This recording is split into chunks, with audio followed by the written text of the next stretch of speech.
telling us, well, so as Dr. Regan had said, we were looking to diversify our student population right before COVID, and so we went to Africa for a year, and we found we're a part of ISIF, who allows us to interact with agents in different countries that are well established and reputable.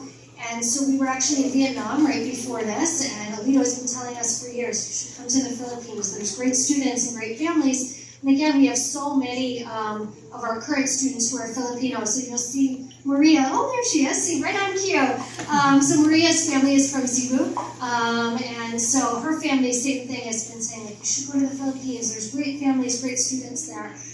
So we figured, Vietnam and the Philippines are very close. Let's do it. So we had the opportunity to come back here with Alito, which is amazing to see the Philippines through his eyes. And so that's why we're here. And I was just reminded, we have produced, in my past 30 years, we have produced 3 valedictorians of Filipino descent.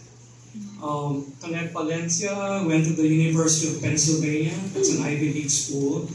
Is she an investment banker now? She's in Wall Street. And Gabby Aquino, she's a resident doctor at Mount Sinai in New York City. And Jamie Sacone, who finished her MBA at Duke University. So, and we're hoping to produce more on the next couple of years.